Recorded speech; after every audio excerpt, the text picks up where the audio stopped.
Baba Kalito, Baba Njoli, wani munhu akangwara kuberekwa. Ndikanimbokubvunzai mese munuti. Chamisa.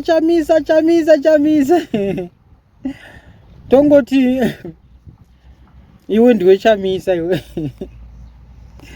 Tongoti iwe ndiwe Chamisa, kaningoti ndiwe Chamisa iwe. Wovingwa namabhaketi 3 kama 20 liters kana kuti 50 kg. 50 kg akatokurisa, kaningoti 10 kg chaicho.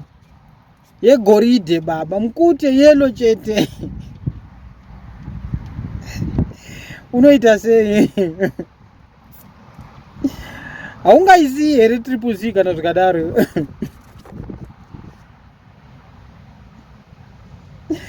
Aisi mhosva yako ndakuda kukubvunza.